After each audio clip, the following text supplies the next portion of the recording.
اور برکات آمد رہنے کی توفیق عطا فرمائے۔ لہو و لعب سے ماشاءاللہ جتنا بچے ہیں مجھے روحانی خوشی ہوتی ہے کہ اب تقریباً ہم گانے بجانے سے لہو و لعب سے دور ہو رہے ہیں۔ ایسی محفلیں کیجیے، شربت پلائیے، کھانا کھلائیے، اچھے کام کیجیے، اللہ تعالیٰ بے پناہ برکتیں عطا فرمائے گا۔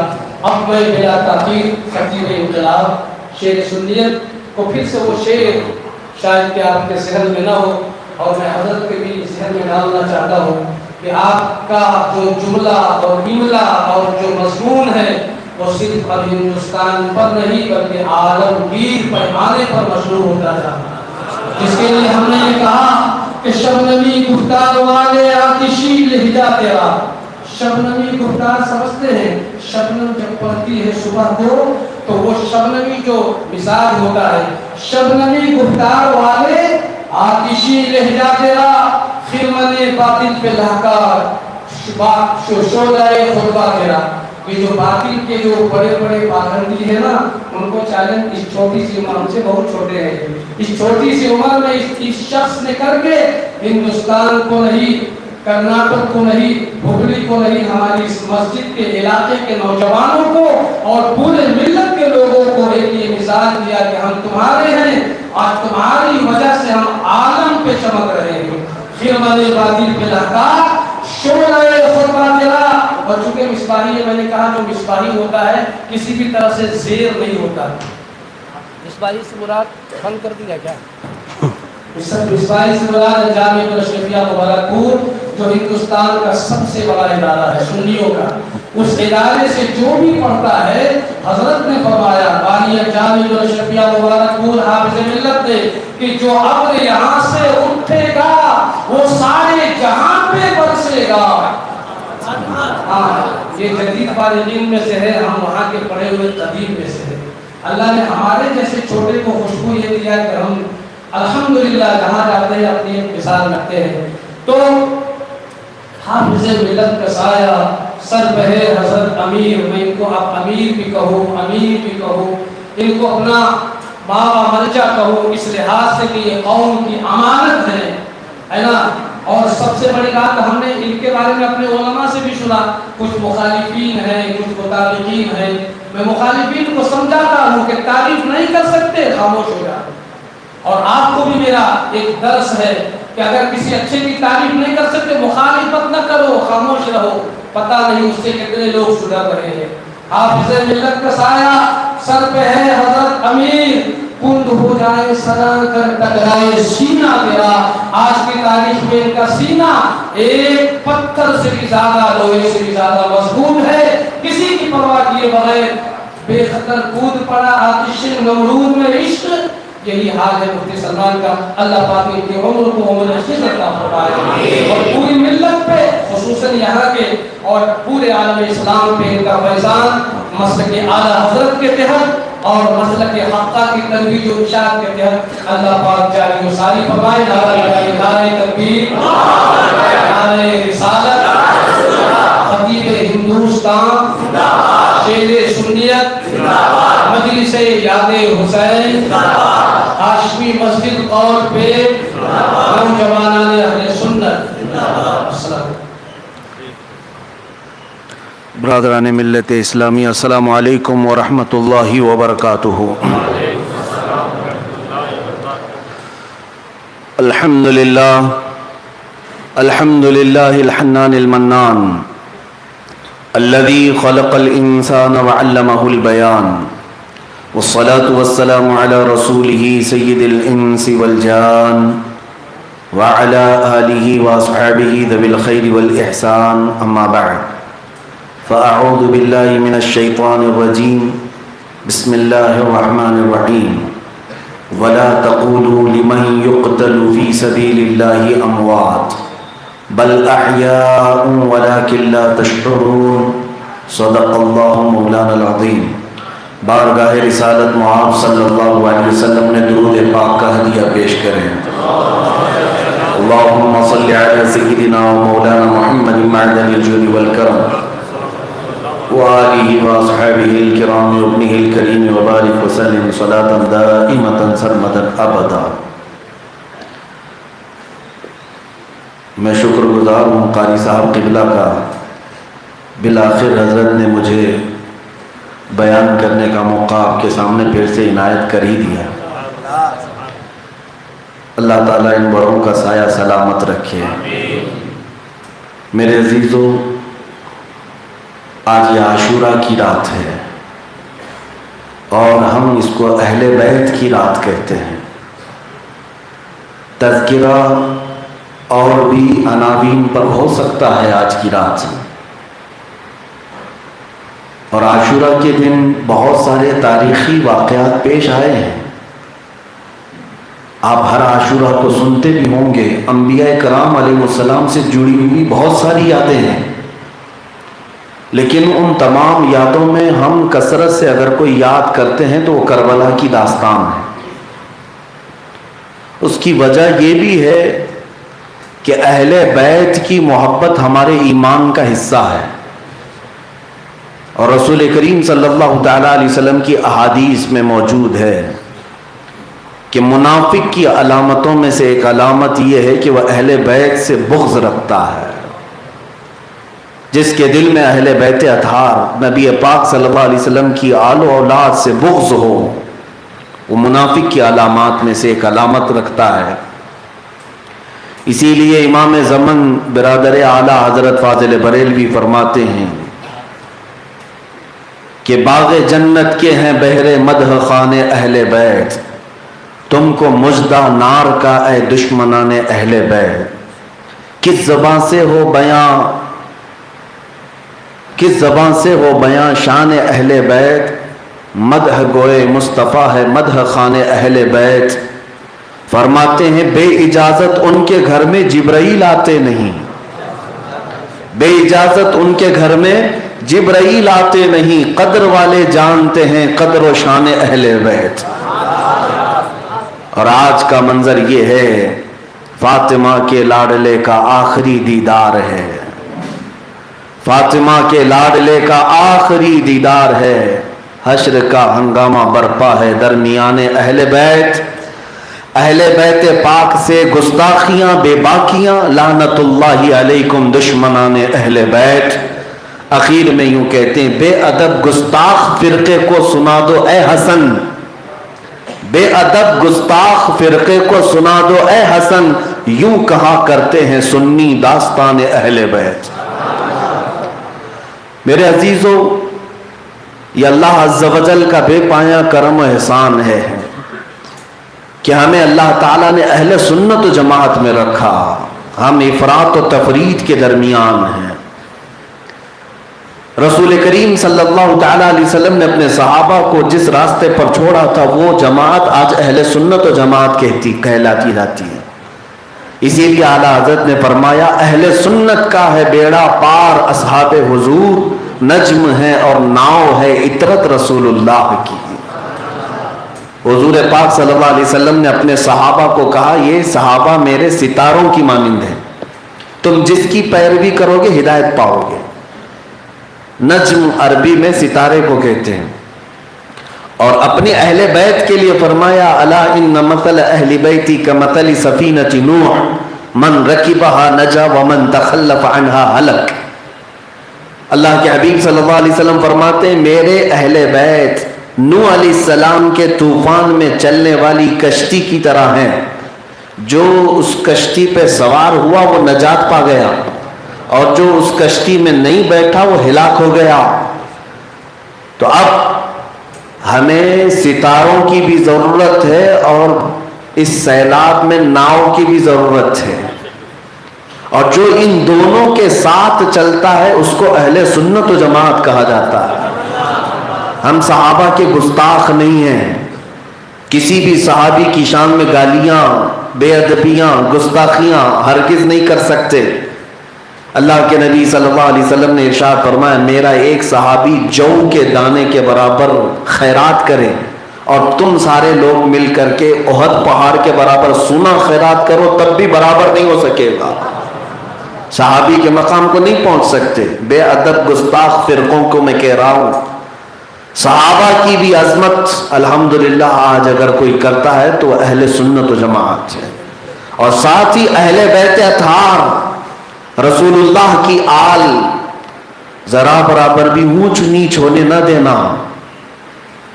یہ بیلنس برقرار رکھنا یہ بہت بڑی آزمائش ہے، اور خاص طور پر آج کے زمانے میں. یاد رکھیں محرم آتے ہی ہم لوگوں کو بہلانے پھسلانے کے لیے محرم کے واقعات نہیں بیان کرتے. ہم محرم میں یہ داستان کربلا بیان کرتے ہیں تو اس سے پہلے خلفائے راشدین کی سیرت بھی بیان کرتے ہیں کہ بیلنس برقرار ہے. صحابہ کی محبت بھی ضروری ہے اور اہل بیت کی عقیدت بھی ضروری ہے، ان سے محبت بھی ضروری ہے.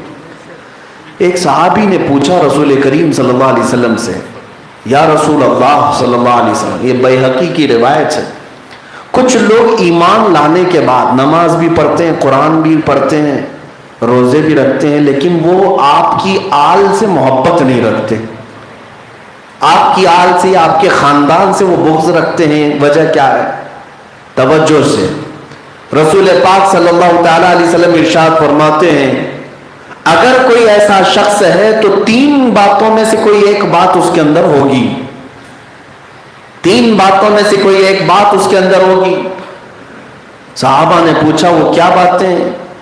حضور اکرم صلی اللہ علیہ وسلم ارشاد فرماتے ہیں نمبر 1 یا تو وہ منافق ہوگا جو رسول پاک کی آل سے بغض رکھتا ہے. نمبر 1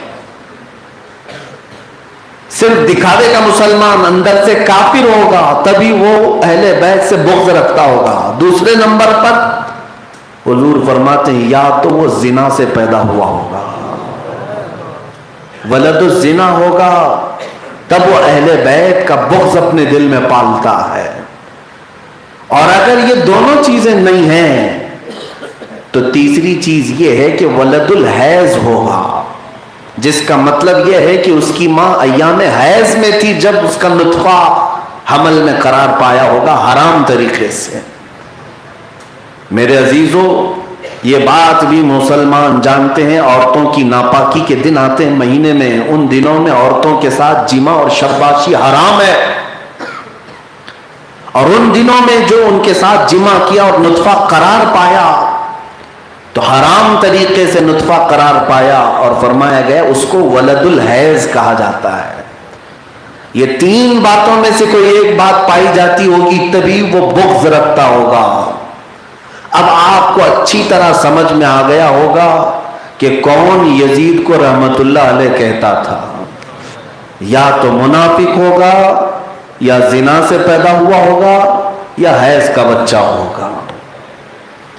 ہاں اہل بیت اطہار سے بغض رکھنا ظاہر سی بات ہے، یزید کی تعریف کرنے سے صرف اور صرف امام حسین کو اذیت نہیں، آج پوری کائنات میں جتنے سادات ہیں ان سب کو اذیت دینا ہے، ان سب کو اذیت پہنچے گی. اس لیے اس بے ادب گستاخ فرقے سے اپنے آپ کو محفوظ رکھو جو دشمنان اہل بیت سے گٹھ جوڑ کرتے ہیں. نبی پاک صلی اللہ تعالیٰ علیہ وسلم کے خاندان کو جنہوں نے بھوکا پیاسا مار ڈالا، ان خاندانوں کے ساتھ آج لوگ محبت اگر رکھتے ہوں تو میں ان کی مذمت کرتا ہوں. یقیناً تمہارے اندر بھی ان 3 برائیوں میں سے کوئی برائی پائی جاتی ہوگی. اور اس کے بعد ایک حدیث اور بھی میں عرض کر دیتا ہوں، یہ خوشخبری ہے. ایک تو وعید میں نے سنایا، وعید کہتے ہیں عذابات کا ڈر سنانا، سزاؤں کا ڈر سنانا، اور بشارت کہتے ہیں خوشخبری. ایک وعید سنایا ہوں اہل بیت سے بغض رکھنے والوں کے لیے، تو ایک بشارت بھی سنا دوں اہل بیت سے محبت رکھنے والوں کی. اللہ کے نبی صلی اللہ علیہ وسلم نے فرمایا من مات علی حب آل محمد مات شہیدا، جو محمد صلی اللہ علیہ وسلم کی اولاد، ان کی آل سے محبت کرتے کرتے دنیا سے مر گیا، اسے شہادت کی موت عطا کی جائے. اللہ ہمیں وہ شہادت کی موت عطا فرمائے. الحمدللہ ہم آج اس بات پر فخر کرتے ہیں ہم حسینی ہیں. نسب سے اگرچہ نہ ہوں لیکن ہم محبت کے حسینی ہیں، اور الحمدللہ جس سلسلے سے بیعت ہوتے ہیں وہ سلسلہ بھی حسینی ہے. آج جتنے سلسلے ہیں اکثر سلسلے مولا کائنات علی مرتضی رضی اللہ تعالیٰ عنہ تک جو پہنچتے ہیں وہ امام حسین سے ہو کر پہنچتے ہیں. اور خاص طور پر قادری سلسلہ جس کو سلسلۃ الذہب کہا جاتا ہے، یہ پورے کے پورے اہل بیت سے ہو کر کے آیا ہے، اہل بیت سے ہو کر کے آیا ہے۔ اگر آپ سرکار پیر پیراں میر میراں سیدنا عبد القادر جیلانی رضی اللہ تعالیٰ عنہ کی نسبت سے قادری کہلاتے ہیں تو ذرا اوپر کا شجرہ پڑھ کر کے دیکھ لینا، آپ کو پتہ چلے گا کیسے اہل بیت امام علی رضا، امام علی رضا کے بعد امام موسیٰ کاظم، امام موسیٰ کاظم کے اوپر امام جعفر صادق، امام جعفر صادق کے اوپر امام باقر، امام باقر کے اوپر امام زین العابدین، امام زین العابدین کے اوپر شہید کربلا امام حسین، ان پر سیدنا حیدر کرار علی مرتضیٰ، ان پر محمد رسول اللہ۔ یہ سلسلۃ الذہب ہے۔ الحمدللہ ہم اس بات پر فخر رکھتے ہیں کہ اللہ تعالیٰ نے ہمارے ہاتھوں میں حسینی سلسلہ عطا فرمایا، تو پھر یہ ہم پر فرض بنتا ہی ہے کہ جب محرم آئے تو ہم اپنے اس سلسلہ پاک کے تمام شیوخ اور مشائخ کا تذکرہ کریں۔ میرے عزیزوں، آج کی رات وقت کم دیا گیا ہے، بہرحال اگرچہ مسجد میں ہے لیکن پھر بھی میں وقت کی یہ قدر و قیمت کو جانتا ہوں اور زیادہ آپ کا وقت نہ لیتے ہوئے، آج بڑی رات ہے، کربلا کے واقعات سننے کے لیے لوگ حاضر آئے ہیں، میں شروع کرتا ہوں بلا تمہید، بغیر کسی آپ کو ادھر ادھر لے جائے۔ تاریخ کے اوراق میں جب آپ پڑھیں گے یا پیچھے آپ زمانے ماضی میں جائیں، دیکھیں ہوا کیا تھا، یہ کربلا کی داستان میرے عزیزوں یہ اچانک رونما ہونے والی بات نہیں ہے، اس کی بشارت تو میرے آقا صلی اللہ علیہ وسلم نے بچپن میں ہی عطا کی تھی، یہاں تک کہ حضور اکرم صلی اللہ علیہ وسلم کی وفات کے وقت سیدنا امام حسین رضی اللہ تعالیٰ عنہ کی عمر زیادہ نہیں تھی، 6 سے 7 سال کی عمر ہے، لیکن اس عمر پاک میں بھی میرے آقا صلی اللہ علیہ وسلم نے کئی صحابہ کو بیان کیا تھا کہ میرا یہ بیٹا شہید کیا جائے گا، کئی صحابہ نے سنا تھا، حتیٰ کہ سیدہ ام سلمہ رضی اللہ تعالیٰ عنہ، ہم مومنوں کی ماں، رسول اللہ کی زوجہ، حضور پاک صلی اللہ علیہ وسلم نے ان کو ایک شیشی میں مٹی بھی دی تھی اور کہا تھا، ام سلمہ نے پوچھا یہ کیا ہے؟ حضور فرماتے ہیں جبرائیل میرے پاس آئے تھے، ایک میدان کی مٹی شیشی میں لے کر آئے اور کہا یا رسول اللہ آپ کے نواسے امام حسین کو آپ کی امت شہید کر دے گی، اس جگہ کی مٹی میں آپ کو لا کر دیا ہوں۔ رسول پاک صلی اللہ علیہ وسلم نے ام سلمہ کو دیا اور کہا جس دن یہ مٹی سرخ ہو جائے سمجھ لینا میرا بیٹا شہید ہو جائے گا۔ یہ حضرت ام سلمہ کے پاس امانت تھی، جب کربلا کا واقعہ پیش آیا ام المومنین باحیات تھی، انہوں نے اپنی شیشی اٹھا کر دیکھی، جس دن مولا حسین کی شہادت ہوئی اس دن مدینہ طیبہ میں ام سلمہ کے گھر موجود یہ شیشی لال ہو گئی، سرخ ہو گئی۔ اب اس سے اندازہ ہوتا ہے کہ یہ اچانک ہونے والا واقعہ نہیں تھا، اس کی بشارتیں اور اس کی خبریں پہلے دی جا چکی تھی۔ بیچ میں چلتے ہوئے میں ایک بات کہہ جاؤں گا، بعض لوگ خاک شفا پر بھی اعتراض کرتے ہیں، کربلا کی مٹی پر بھی اعتراض کرتے ہیں۔ ہم بھی گئے تھے کربلا سے کچھ خاک اور کچھ کنکریاں اٹھا لائے تھے، کچھ لوگوں نے کہا وہاں کی مٹی ادھر نہیں لانا چاہیے، ادھر نہیں لانا چاہیے۔ میرے عزیزو روایت تو ملتی ہے کہ جبرائیل جب اٹھا سکتے ہیں کربلا کی مٹی، جب سید الملائکہ جبرائیل امین لا کر وہ بھی سید الانبیاء کو دے سکتے ہیں تو ہم امتی ہیں میرے عزیزو۔ اپنے آقا صلی اللہ تعالیٰ علیہ وسلم کے لختے جگر جہاں پر آخری آرام گاہ ہے وہاں کی مٹی ہمارے لیے باعث برکت بھی ہے، باعث شفا بھی ہم سمجھتے ہیں۔ عزیزان گرامی، اب واقعات کربلا شروع کرنے سے پہلے آپ کو اتنی بات ذہن نشین ہونا چاہیے، یہ کون سے شہزادے ہیں؟ یہ لالوں کے نازوں کے پلے ہوئے شہزادے جن کے متعلق میرے آقا صلی اللہ تعالیٰ علیہ وسلم کس قدر لوگوں کو تاکید اور تلقین کرتے تھے۔ کبھی دونوں کو بٹھاتے حسن و حسین رضی اللہ عنہما اور اللہ کی بارگاہ میں یوں کہتے تھے اے اللہ میں حسن و حسین سے محبت کرتا ہوں، تو بھی ان سے محبت فرما۔ اور اتنا ہی نہیں بلکہ حضور یہ فرماتے اے اللہ جو بھی قیامت تک ان سے محبت کرے گا تو اس سے بھی محبت فرما۔ اگر آج تم حسنین کریمین سبتین ریحانتین رضی اللہ عنہما سے محبت کرتے ہو تو اللہ کے رسول کی اس دعا میں تمہارا بھی شمار ہو جائے گا۔ میرے آقا نے ہمارے لیے بھی دعا کیا ہے کہ جو حسنین سے محبت کرے گا اے اللہ تو اس سے بھی محبت فرما۔ حضرت ابو ہریرہ رضی اللہ تعالیٰ عنہ فرماتے ہیں کبھی رسول کریم صلی اللہ تعالیٰ علیہ وسلم اپنے حجرے سے آتے، جبہ یا چادر جو جسم پر ہوتی کافی موٹی لگتی تھی، ہم دیکھتے کہ حضور اکرم صلی اللہ علیہ وسلم کا جسم پھولا ہوا دکھتا ہے، لیکن ٹھنڈیوں کے دنوں میں جب مسجد میں آ کر جبہ ہٹاتے یا چادر ہٹاتے تو حسنین کریمین سینے سے چپکے ہوئے ہوتے تھے، لپٹے ہوئے ہوتے تھے۔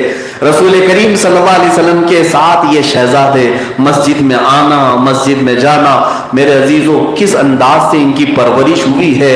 آپ کو یہ ایک بات اس گھرانے کی میں بتا دوں، حسن و حسین رضی اللہ عنہما چھوٹے ہیں، بچپن میں ہے، حضور پاک صلی اللہ علیہ وسلم گھر میں جاتے صرف ان کو دیکھنے کے لیے، حضرت فاطمہ کے گھر چلے آتے اور پوچھتے کہاں ہے میرا حسن، کہاں ہے میرا حسین، دونوں آتے، حضور اکرم صلی اللہ علیہ وسلم ایک بار دونوں کی کشتی کرا رہے ہیں، دونوں کی کشتی، طاقت آزمائی، بچوں کو ہم کشتی لڑاتے ہیں، رسول کریم صلی اللہ تعالیٰ علیہ وسلم دونوں کو کشتی لڑا رہے تھے۔ امام حسن بڑے ہیں، امام حسین چھوٹے ہیں، لیکن جب کشتی دونوں لڑ رہے تھے میرے آقا صلی اللہ علیہ وسلم امام حسن کی سائیڈ لے رہے تھے اور کہہ رہے تھے حسن حسین کو ادھر سے پکڑ لو، حسین کو ادھر سے پکڑ لو۔ حضرت فاطمہ اندر سے دیکھتی ہوئی کہنے لگی بابا جان یہ کیا بات ہوئی، آپ بڑے کی طرفداری کر رہے ہیں، عام طور پر باپ اور ماں چھوٹے بچے کی طرفداری کرتے ہیں، حسین چھوٹا ہے، حسن بڑے ہیں، آپ حسن کی سائیڈ لے رہے ہیں۔ میرے آقا صلی اللہ علیہ وسلم نے فرمایا فاطمہ تم نہیں دیکھ رہی، حسین کی طرف جبرائیل کھڑے ہوئے ہیں۔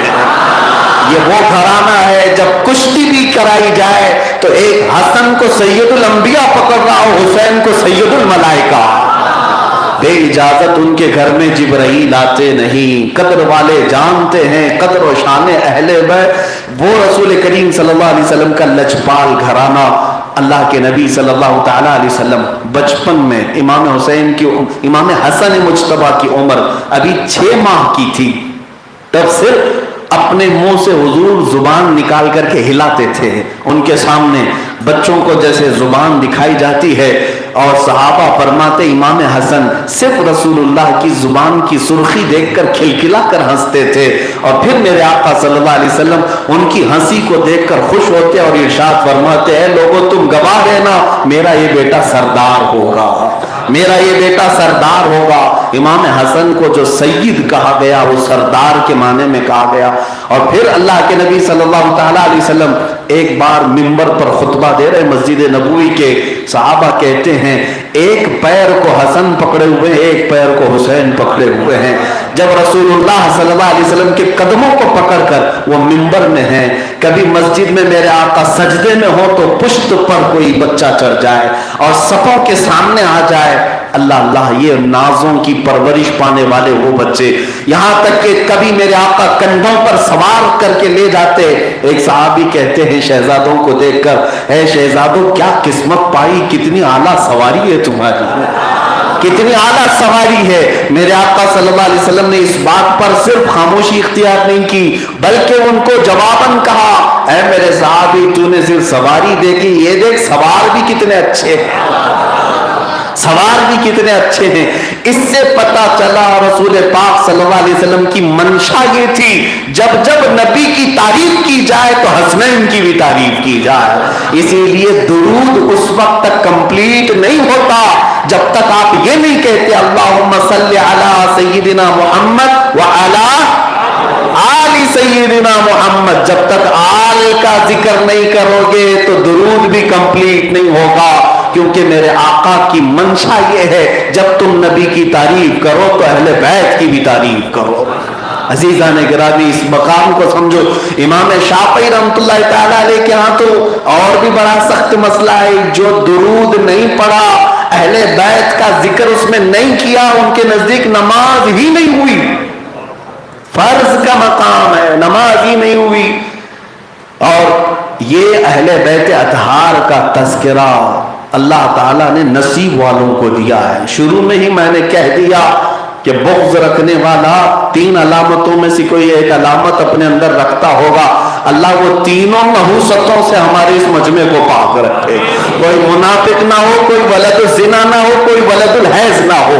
اللہ تعالیٰ پاک لوگوں کے بیانات کے لیے پاک لوگوں کو منتخب فرمائے، کیونکہ قرآن کہتا ہے الطیبات للطیبین والطیبون للطیبات. اس سے پہلے رب تعالیٰ فرماتا ہے الخبیثات للخبیثین والخبیثون للخبیثات. یہ آیت دونوں پورے مقامات کی تشریح کرتی ہے. رب تعالیٰ فرماتا ہے بری چیزیں برے لوگوں کے لیے ہیں اور برے لوگ بری چیزوں کے لیے ہیں.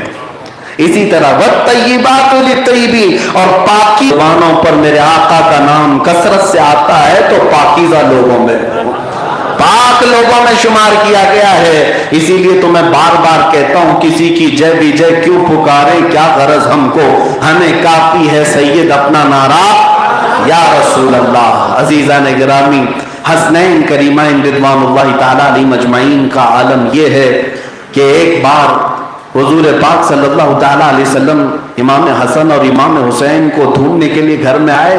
حضرت فاطمہ کہنے لگی صبح سے بچے غائب ہیں، نظر نہیں آتے. نبی پاک صلی اللہ تعالیٰ علیہ وسلم خود باہر ڈھونڈنے کے لیے نکلے.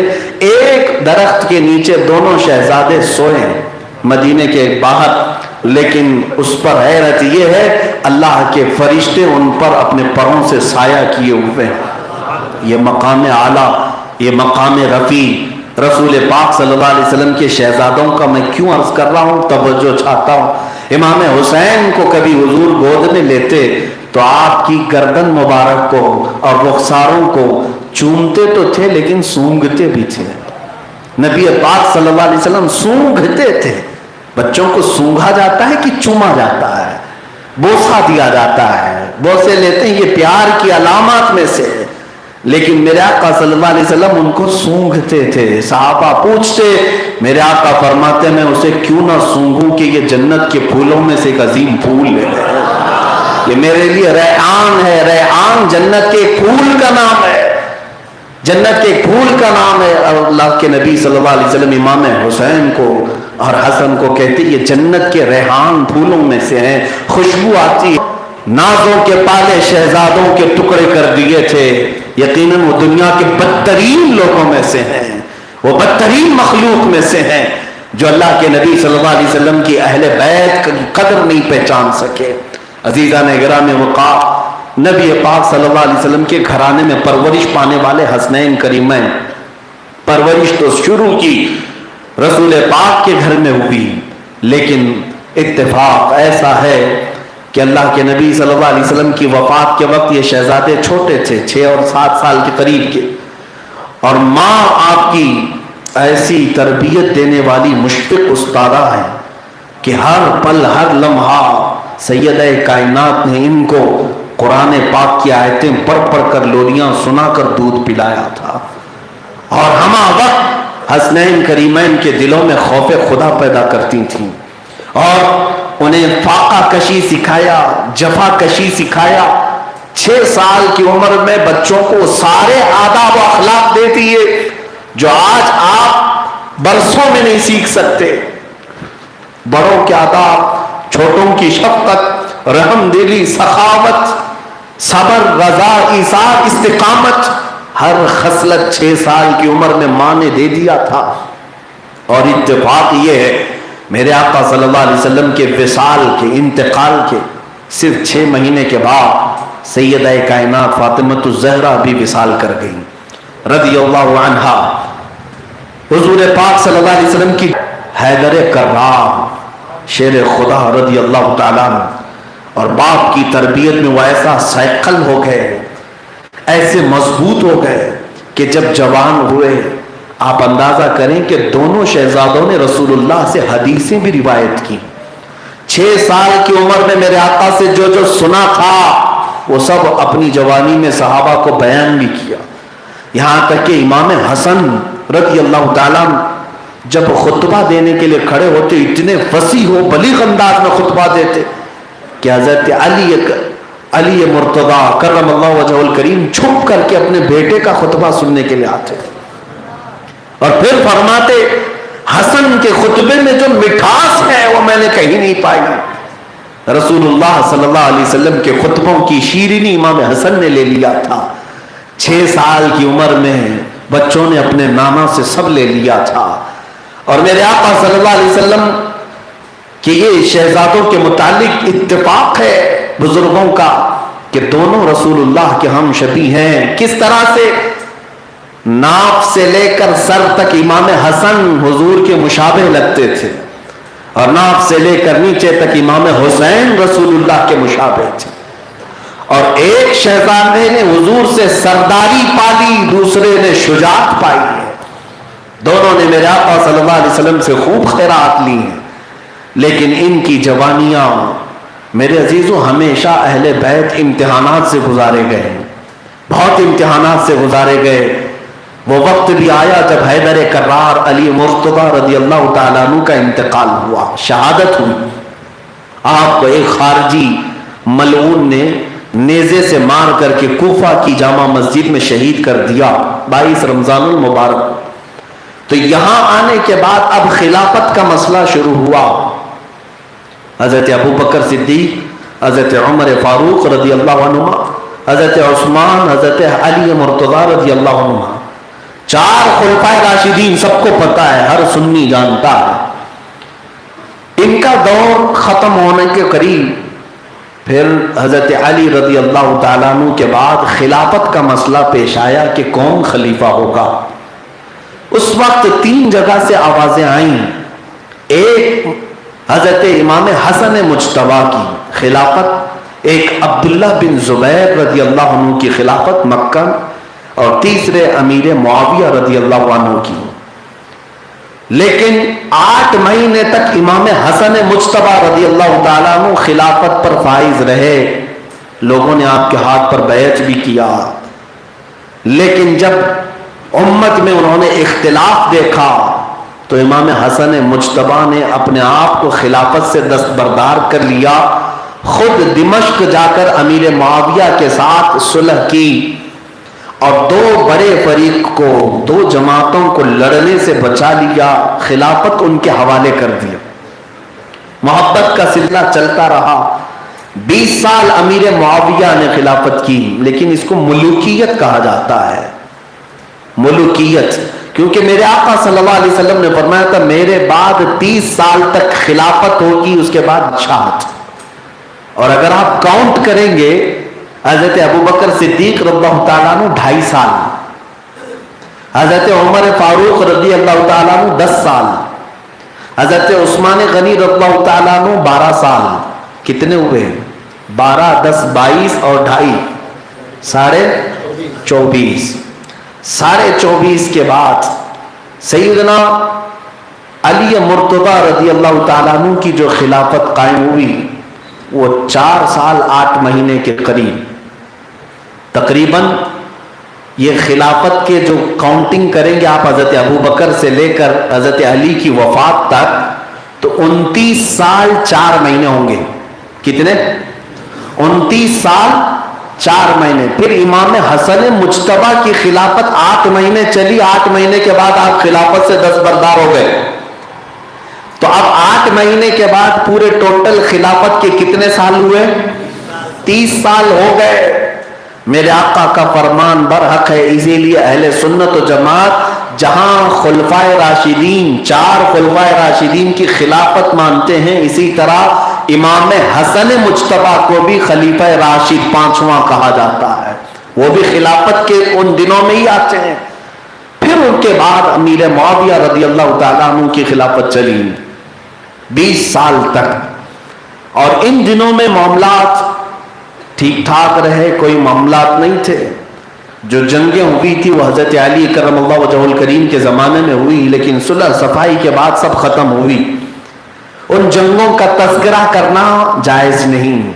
صحابہ اکرام کے آپسی مشاجرات اور اختلافات کو بیان کرنا یہ گمراہی کو دعوت دینا ہے. لوگ یہاں ناپ تول کریں گے کہ یہ جماعت حق پر تھی کہ وہ جماعت حق پر. دونوں جماعت میں صحابہ موجود ہیں. اس لیے اب حضرت امیر معاویہ رضی اللہ تعالیٰ عنہ کے انتقال کا وقت جب قریب آیا تو ایک جو بہت بڑا مسئلہ پیش آیا اور امت میں پہلا کام ہوا وہ یہ تھا کہ حضرت امیر معاویہ نے اپنے بیٹے یزید کو ولی عہد مقرر کیا، جبکہ اب تک اسلام میں کسی بھی خلیفہ راشد نے اپنے بیٹے کو خلافت کا یا ولی عہد کا اعلان نہیں کیا۔ حضرت ابو بکر کے بیٹے بھی صحابی ہیں، حضرت عمر کے بیٹے بھی صحابی ہیں، حضرت علی کے بیٹے بھی صحابی بلکہ نواز رسول ہیں رضوان اللہ علیہم اجمعین۔ لیکن امیر معاویہ رضی اللہ تعالیٰ عنہ کے ساتھ یہ جو معاملہ پیش آیا، اس میں ان کو بلیم کرنا، ان کو تانا دینا بھی غلط ہے، اس لیے کہ کوفہ کے لوگ، بصرہ کے لوگ، دمشق کے لوگ وفد در وفد، جوق در جوق آئے، امیر معاویہ سے یہ کہنے لگے کہ پہلے جیسے فتنے ہوئے ویسے پھر سے ہو سکتے ہیں، آپ ان کا اعلان کر دیجئے۔ بہرحال حضرت امیر معاویہ نے خلافت کے متعلق یہ جو بھی کیا، اس کے بعد آپ کا انتقال ہوا۔ صحابی رسول ہیں، کاتب قرآن ہیں، ہم ان کے متعلق بھی ہرزہ سرائی نہیں کرتے اور نہ ہی بدگمانی کرتے ہیں، کیونکہ اہل سنت و جماعت کا عقیدہ ہے کہ سارے صحابہ جن کے بارے میں قرآن نے کہا وہ کل وعد اللہ الحسنى رضی اللہ عنہم ورضوا عنہ، قرآن کی آیتیں ہیں، اللہ ان سب سے راضی ہو گیا اور ان سب سے اللہ نے اجر کا وعدہ کیا ہے، تو کسی بھی صحابی کو تہمت لگانا جائز نہیں۔ بہرحال اب یزید کا جو معاملہ ہے اس پر تو ہم مکمل مذمت کرتے ہیں، ہم میں سے کوئی ایسا نہیں ہے جو یزید کو چھپانے یا بچانے کی کوشش کرتا ہو، کوئی نہیں ہے، اس لیے کہ اس کی برائیاں عام تھیں۔ یزید نالائق تھا، فاسق تھا، فاجر تھا، شراب بھی پیتا تھا، حتیٰ کہ اس کے متعلق ابن اسیر نے لکھا ہے کہ وہ بندروں کے کھیل میں بڑا لطف اٹھایا کرتا تھا، جب کبھی کوئی بندر اس کا پالا ہوا مرتا تو دن بھر روتا تھا، بندروں کے اوپر، سروں کے اوپر سونے کی ٹوپی پہناتا تھا، اور پھر مرغے لڑانا اور سینگ والے بکرے لڑانا، پورا مکمل ٹپوری، ایک نمبر کا بدماش، آوارہ۔ اور یہ اس کی خطائیں، اس کی غلطیاں ہیں، لیکن باپ کو بلیم نہیں کریں گے۔ نوح علیہ یزید حضرت امیر معاویہ کے بعد جبرن تخت پر بیٹھ گیا اور اعلان کیا اور لوگوں سے بیعت لینا شروع کیا۔ اس وقت بھی صحابہ موجود تھے، اس وقت صحابہ موجود تھے، یہ سن 60 ہجری کا واقعہ ہے، صحابہ بہت سے تھے، اور وہ بھی اجلہ صحابہ کے بیٹے، حضرت عمر فاروق کے بیٹے حضرت عبداللہ بھی تھے، حضرت ابو بکر صدیق کے بیٹے حضرت عبد الرحمن بھی موجود ہیں، حضرت زبیر بن عوام کے بیٹے عبداللہ بن زبیر بھی موجود ہیں، اور پھر حیدر کرار کے بیٹے امام حسین بھی موجود ہیں۔ بڑے یہ صحابہ کے بڑے بڑے صحابہ کے بیٹے موجود تھے، ان میں سے سبوں نے انکار کیا، یزید جیسا شخص یہ خلیفہ ہونے کے قابل ہے نہیں۔ یہاں سے پھر مسئلہ گرم ہو گیا۔ اب آپ جانتے ہیں جب کبھی کوئی طاقت کے بل بوتے حکومت آتی ہے اور پھر تخت پر زبردستی بیٹھ جاتی ہے، تو اب اس کا پہلا کام کیا ہوتا ہے؟ پہلا کام کیا ہوتا ہے؟ یزید نے عبداللہ ابن عمر جو مکہ میں تھے 1,00,000 درہم بھیجا تحفے میں۔ حضرت عبداللہ ابن عمر کے پاس جب وہ نذرانہ ملا تو آپ نے پوچھا کہ کس بات کا ہے؟ کہا امیر معاویہ کا انتقال ہوا، یزید خلافت کا حقدار ہو گیا ہے اور آپ بھی مان لیں۔ تو حضرت عبداللہ بن عمر نے ایک جملہ کہہ کر کے پیسے لوٹایا تھا کہ عبداللہ ابن عمر کا دین اتنا سستا تو نہیں ہے کہ 1,00,000 درہم میں خرید لو، لے جاؤ واپس۔ یہاں سے پتا چلتا ہے کہ یہ یزید کے آتے ہی جو یہ معاملہ شروع ہوئے سیم وہی جو آج بی جے پی کرتی ہے۔ ہاں بالکل، ہارس ٹریڈنگ جس کو کہا جاتا ہے، یعنی گھوڑے خریدنا، ارے یہاں تو اٹھا کر کے لے جاؤ کسی ریزورٹ میں بند کرو، پھر ان کی بولی لگتی ہے۔ سیم اس زمانے میں بھی کوشش کی گئی تھی، پیسے بھیج دو، مدینے میں بھی بھیجو، مکہ میں بھی بھیجو، سب، لیکن اس وقت جو لوگ موجود تھے وہ ایسے ہلکے پھلکے کانگریس والے بھی نہیں تھے کہ منافق طبیعت کے ہوں کہ پیسہ دکھے تو چلے جائے. میرے عزیزوں میں صحابہ کی بات نہیں کر رہا ہوں، عام لوگوں کی بات کر رہا ہوں. عام لوگ بھی نہیں بکے، صحابہ تو صحابہ ہیں. سبوں نے انکار کیا. اب یہاں سے معاملہ جو گرم ہوا، یزید کے مشیروں نے کہا کہ اگر تیرے خلافت کو خطرہ ہے تو 3 لوگوں سے، ایک عمر فاروق کے بیٹے عبداللہ بن عمر سے، دوسرے زبیر بن عوام کے بیٹے عبداللہ بن زبیر سے، اور تیسرے علی مرتضیٰ کے بیٹے حسین سے. یہ 3 سے تیری حکومت کو خطرہ ہے. ان کو منا لے یا کسی طرح ان کو اپنے خلافت میں لے لے تو ہی چل سکتا ہے. ایک بار پیسے دے کر کے بھیجا، دوسری بار عہدہ دینے کی بات کی گئی، آپ کو فلاں وزارت دے دی جائے گی، منسٹری دی جائے گی، آ جائیے آپ پارٹی میں. لیکن یہ وہ صحابہ تھے نہ مال کے تھے نہ عہدے کے تھے. ان کا تو معاملہ وہ ہے کہ جب نگاہوں نے میرے مصطفیٰ کا جمال دیکھا تھا، اور یہ خود پہلے سے بازار مصطفیٰ میں بکے ہوئے تھے، کون ان کی قیمت لگا سکتا. ہاں، ان کا ہی تو نعرہ تھا جس کو شاعر نے کہا تھا، جب تک بکے نہ تھے تو کوئی پوچھتا نہ تھا. یا رسول اللہ تم نے خرید کر ہمیں انمول کر دیا. اور ہم کہتے ہیں بے دام ہی بک جائیے بازار نبی میں، اس شان کے سودے میں خسارے نہیں ہوتے. ایک بار حضور کی بازار میں بک جاؤ، پھر قیمتیں نہیں لگائی جائیں گی، تمہاری خریدا نہیں جا سکے گا. قیمتیں بہت لگائی جائیں گی لیکن خریدا نہیں جا سکے گا. اب معاملہ یہ تھا کہ حسین عالی مقام رضی اللہ تعالیٰ عنہ مدینہ طیبہ میں تھے، اپنے اہل کے ساتھ، اپنے اہل اور عیال کے ساتھ، اولاد کے ساتھ. اس وقت جو مدینہ طیبہ کا گورنر تھا ولید بن عقبہ، اس کے پاس یزید نے خط بھیجا، اور خط بھیج کر کے کہا کہ جو یہاں مدینے میں بڑے بڑے سرکردہ ہیں ان کو بلا لینا، اور جب تک بیعت نہ کریں اپنے گھر سے یا اپنی دارالعمارت سے بھیجنا نہیں، اور سب سے پہلے حسین ابن علی سے بیعت لو.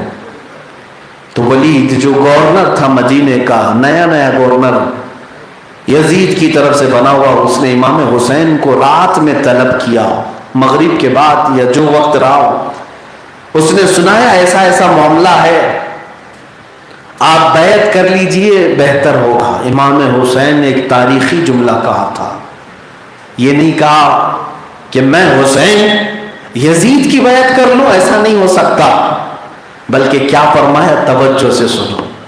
فرمایا مجھ جیسا اس جیسے کی بیعت کبھی نہیں کر سکتا.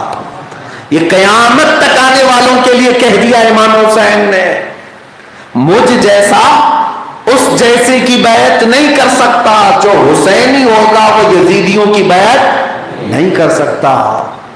اور آپ جب اٹھنے لگے تو گورنر نے کہا مجھے خطرہ لاحق ہوتا ہے کہ آپ کا قتل کر دیا جائے گا، کیونکہ دوسرا آرڈر آ گیا تھا کہ اگر حسین بیعت نہ قبول کرے تو گردن مار دو، قتل کر دو.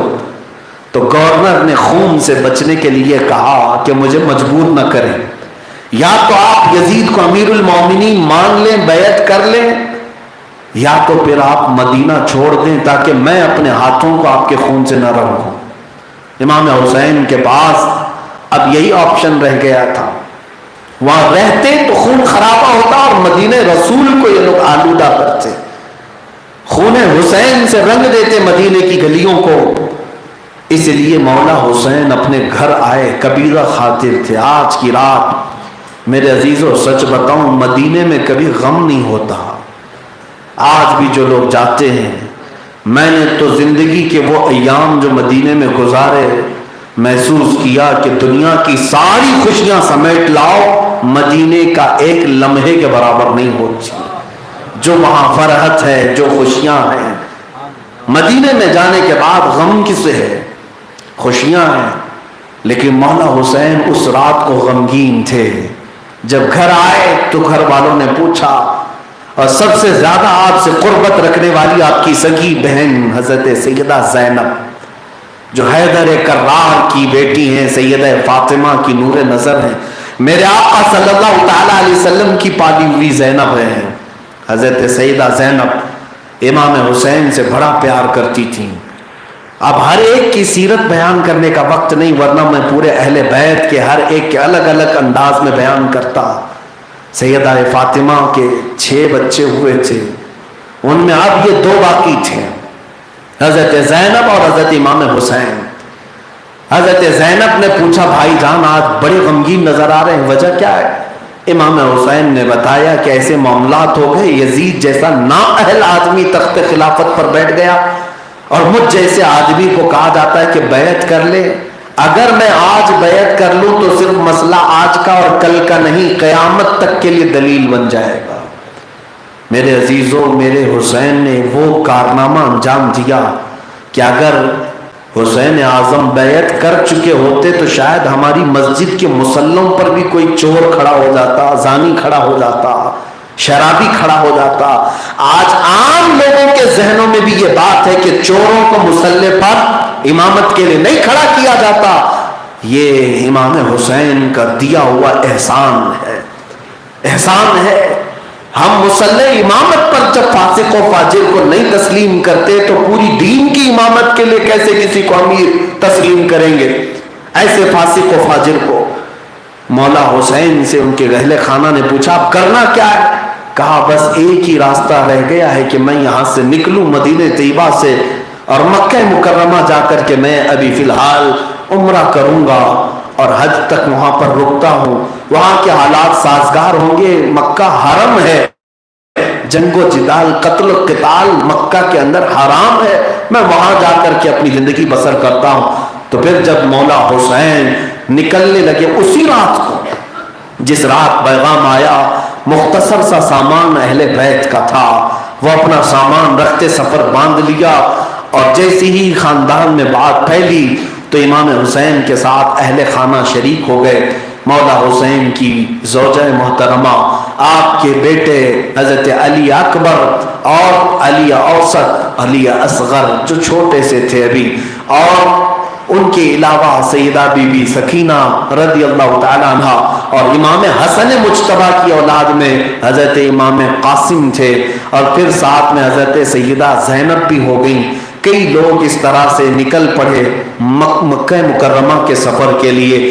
جب بھی کتابیں کھول کر کے دیکھتے ہیں اور آپ پڑھتے ہوئے آج اتنے سال ہو گئے میرے عزیزوں، جب اس المناک واقعت کو میں پڑھتا ہوں آپ کی آنکھیں ڈبڈبا جاتی ہیں، آنسو نکل جاتے ہیں کہ مولا حسین اپنے اس چھوٹے سے قافلے کو لے کر سب سے پہلے اپنی نانا جان کی قبر اطہر پر آتے ہیں، روضہ رسول پر آتے ہیں، میرے آقا صلی اللہ تعالیٰ علیہ وسلم کی بارگاہ میں آتے ہی اب صبر کا پیمانہ چھلک پڑا، حضور پاک کو پکارتے ہوئے قبر انور کے بعد کہنے لگے الوداع یا ابتا، بابا جان آج آپ کا شہزادہ، آپ کا نواسہ آپ سے وداعی لینے آیا ہے، رخصتی لینے آیا ہے۔ در و دیوار رو پڑے ہوں گے، آسمان نے یہ جو منظر دیکھا ہوگا یہ وہی مدینہ ہے جہاں پر کبھی رسول اللہ انہیں اپنے کندھوں پر سوار کر کے لے جاتے، کبھی اس حسین کے لبوں کو چومتے تھے، کبھی اپنی زبان ان کی زبان میں دیا کرتے تھے، ان کی گردن کو سونگھا کرتے تھے۔ وہ حسین اعظم جب آج اتنی عمر کے ہو گئے، عمر مبارک 56 سال کے قریب آ گئی ہے، لیکن اب یزیدی فتنے بڑھ گئے، مدینہ ان کے لیے تنگ کر دیا جا رہا تھا۔ ان کا آبائی وطن جس مدینے کو رونق بخشی ان کے نانا نے، اسی نانا کے نواسے کو مدینہ تنگ کیا جا رہا ہے۔ اور جب رخصتی کا وقت آیا، لپٹ کر کے در و دیوار کو امام حسین رو پڑے، ان کی اولاد امجاد بھی رو پڑی، اور پھر وہاں سے نکل کر جنت البقیع میں آئے جہاں ان کی ماں سیدہ کائنات مخدومہ کائنات فاطمہ الزہرا سلام اللہ علیہا آرام فرما ہے، سرہانے کے پاس کھڑے ہو کر آخری بار سلام کیا، کہا اے یا اماں، اے میری ماں، آپ کا بیٹا آپ سے بہت دور جا رہا ہے، اس لیے کہ میں نہیں چاہتا میرے نانا کا مدینہ میرے خون سے رنگین ہو جائے، یہاں پر فتنے برپا ہو میری وجہ سے یہاں لڑائیاں ہو جائیں۔ ایسا میں بالکل پسند نہیں کرتا، ماں مجھے اجازت دے دے، میں مدینے سے رخصت ہو رہا ہوں۔ آج 1400 سال کے بعد ہماری آنکھوں نے وہ منظر تو نہیں دیکھا مدینے کا، میرے مصطفیٰ کی ظاہری حیات کو ہم نے نہیں دیکھا، لیکن سچ بتاؤں قسم خدا کی، حاجی 9 دن رہ کر کے یا عمرہ کرنے والا 7 دن کے بعد مدینے سے جب رخصت ہوتا ہے ایسا لگتا ہے کہ روح نکل جا رہی ہے۔ مدینے سے جب ایک عام حاجی نکلتا ہے بے اختیار رو پڑتا ہے۔ مجھے اچھی طرح سے اندازہ ہے، چند دنوں پہلے ابھی ہم آئے، مڑ مڑ کر کے بار بار گنبد خضرا کی طرف ہم دیکھتے رہتے ہیں۔ جب تک مسجد نبوی کے بلند و بالا مینارے روپوش نہیں ہو جاتے، ہر حاجی ٹکٹکی باندھ کر دیکھتا رہتا ہے واپس پھر آنا مقدر میں ہے یا نہیں۔ آج رسول اللہ سے اجازت لے کر چل تو پڑے، اسی دنیا میں جا رہے ہیں جہاں قدم قدم پر ٹھوکریں ہیں۔ میرے آقا سے رخصتی آج جب ہمارے لیے اس قدر سخت ہوتی ہے تو اس نواسے پر کیا گزر رہی ہوگی جس کے نانا نے اسی مدینے میں انہیں پالا ہے، انہی گھروں میں جن کے گھر میں جبرائیل آیا کرتے وہی قرآن لے کر کے، اللہ کی وحی لے کر کے آیا کرتے، وہ حسین آج مدینے کو ہمیشہ کے لیے چھوڑ جا رہے تھے۔ میرے آقا کی بارگاہ میں سلامی پیش کر کے یہ قافلہ نکل پڑا۔ مولا حسین کا مختصر سا قافلہ ہے، مکہ مکرمہ کے سفر پر شعبان کا مہینہ تھا جب مولا حسین مکہ مکرمہ پہنچے۔ کئی دنوں کے سفر کے بعد مکہ والوں نے خوب استقبال کیا کہ رسول اللہ کے شہزادے آئے ہیں، دنیا بھر میں کون استقبال نہ کرتا۔ امام حسین کے ملنے والے بے اختیار آنے لگے۔ عبداللہ ابن زبیر رضی اللہ تعالیٰ عنہ اس وقت وہاں خانہ کعبہ کے سرداروں میں مانے جاتے تھے۔ آپ نے مہمان نوازی کی، پورے اہل بیت کا خوب شاندار ضیافت کا اہتمام کیا، اور دن گزرتے گئے، رمضان کا مہینہ آیا، بہت ہی اچھی زندگی گزر رہی تھی، لیکن یہاں سے ایک ٹرننگ پوائنٹ جو آتا ہے، یزید کی خلافت کا انکار کر کے، اس کی بیعت کا انکار کر کے سکون سے مکہ میں رہ تو رہے تھے، لیکن کوفہ والے، کوفہ ایک شہر ہے جو بسایا گیا بعد میں، وہاں کے لوگ عموماً اہل بیت سے محبت کرنے والے شمار کیے جاتے تھے، اسی لیے حضرت علی بھی دارالخلافہ کوفہ کو بنائے تھے۔ لیکن ہوا کیا، کوفہ والوں میں، کوفہ میں ہی حضرت علی کا قتل ہوا، شہادت ہوئی۔ ان کے بعد حضرت امام حسن مجتبی جو امام حسین کے بڑے بھائی ہیں، ان کا بھی زہر دے کر کے مارا گیا تھا، کوفہ میں ہی انتقال ہوا تھا۔ امام حسن کوفہ والوں نے ہی زہر دیا تھا، انتقال امام حسن کا مدینہ طیبہ میں مدفون ہے، میرے آقا صلی اللہ علیہ وسلم کے جنت البقیع میں۔ امام حسن کے ساتھ بھی یہی معاملہ ہوا۔ اب امام حسین جب مکہ آئے تو کوفہ والوں کو خبر ہوئی کہ یزید کی خلافت اور بیعت کا انہوں نے انکار کر دیا۔ آپس میں میٹنگیں کی، طے کیا کہ کیوں نہ ہم امام حسین کو کوفہ بلاتے ہیں اور ان کو امیر المومنین منتخب کر لیتے ہیں، سارے لوگ بیعت کر لیں گے۔ یہ کہہ کر کے کوفہ والوں نے اپنے اپنے سرداروں کو بلا کر خط لکھنا شروع کیا۔ کس کے پاس؟ امام حسین کے پاس۔ جمعہ کا دن ہے، رمضان کا مہینہ ہے، خط آئے کوفہ سے، مہر بند لفافے، جب کھول کر دیکھا گیا اس میں امام حسین کی خوب تعریف کی گئی تھی، رسول اللہ کے اہل بیت اطہار کی عظمت بیان کی گئی تھی، اور پھر یہ کہا گیا تھا پورے روئے زمین پر آپ سے زیادہ افضل ابھی کوئی نہیں، لہذا آپ اپنا ہاتھ بڑھائیں، ہم سب آپ کی بیعت کے لیے تیار ہیں۔ ایک خط آئے، 2 خط آئے، 3 آئے تو سمجھ میں آئے، لیکن ابتدا ہوئی، پھر دوسرے دن 150 خط آئے، اس کے بعد پھر یہ خطوط کا سلسلہ چلتا رہا۔ رمضان ختم ہونے سے پہلے روایات یہ بتاتی ہیں کہ 12,000 تک خط آئے، کوفیوں کے مسلسل خط، اور وہاں سے قاصد آتے رہے۔ آپ دیکھیں یہاں پر 2-4 لوگ ہی اگر کسی جگہ بلائیں تو ہم انکار نہیں کر پاتے، یہ ہمارا معاملہ ہے۔ وہ رسول اللہ کے شہزادے جو عالی گھرانے سے اور سخی گھرانے سے تھے، اور کسی کو نہ کہنا ان کی عادت نہیں، جب کثرت سے اتنے لوگ خط لکھے، قاصد آئے، تو کیا وہ انکار کرتے؟ اس کے بعد امام حسین نے رمضان کے بعد یہ طے کر لیا کہ مجھے کوفہ جانا ہے، اس لیے کہ اب آخری ایک خط یہ آیا کہ حسین ابن علی اگر آپ نہیں آئیں گے تو قیامت کے دن اللہ اگر ہم سے سوال کر لے کہ تم نے یزید جیسے فاسق و فاجر کی بیعت کیوں کی، تو ہم جواب میں یہی کہیں گے، اے اللہ ہم نے تو نواز رسول کو بلایا تھا، وہ نہ آئے، اس لیے ہم نے یزید کی بیعت کی۔ یہ بات اتنی سخت تھی کہ اس کے بعد انکار کرنے کی گنجائش نہ رہی۔ مولا حسین نے کہا کہ پھر یہ اتمام حجت ہے، اگر میں نہ گیا تو میرے اوپر قیامت کے دن مقدمہ ہو سکتا ہے۔ پھر صحابہ کی مشاورت ہوئی، میٹنگ ہوئی، صحابہ نے سب نے رائے مشورہ کیا۔ پھر مولا حسین سے سارے صحابہ نے آ کر کہا، کوفہ والوں کی فطرت ہمیں معلوم ہے، وہ آپ کو اذیت دیں گے، آپ کے ساتھ نہیں کھڑے ہوں گے۔ یہاں تک کہ لوگوں کی بات یہ تھی، مشہور تھا، وہ کہتے بھی تھے زبانیں آپ کے پاس ہیں، کوفہ والوں کی زبانیں آپ کی طرف ہیں، لیکن تیر و تلوار یزید کی طرف ہیں۔ یعنی یزید جس طرح چاہے گا ویسے تیر و تلوار چلیں گے، وہ زبان سے صرف آپ کو کہتے ہیں۔ یہ مسل مشہور ہو گئی میرے عزیزو، کوفہ والوں کی عادت اسی طرح مشہور ہو گئی۔ آج تک کسی دھوکے باز کو لوگ گالی دینا ہو تو کوفی بھی کہہ دیتے ہیں۔ کوفہ والوں کی خصلت آ گئی، عادت آ گئی۔ بہرحال امام حسین اعظم رضی اللہ تعالیٰ عنہ نے طے کر لیا کہ مجھے جانا ہے۔ جب صحابہ کے اصرار کے بعد بھی آپ جانے کا ارادہ ملتوی نہیں کر رہے تھے تو لوگوں نے ایک مشورہ آپ کے پاس پیش کیا کہ اے حسین ابن علی، اگر آپ جانے پر اتنے بضد ہیں، جانا ہی چاہتے ہیں، تو ہماری طرف سے ایک مشورہ یہ ہے کہ پہلے اپنے کسی معتمد آدمی کو کوفہ بھیجیں، وہ دیکھ کر کے حالات اگر صحیح معنوں میں بتا دے تب آپ جائیں۔ تب یہ مشورہ آپ نے پسند فرمایا اور اپنے خاندان میں سے معتمد جس کو چنا وہ امام مسلم بن عقیل تھے۔ یہ کون ہے؟ یہ امام حسین کے چچیرے بھائی ہیں۔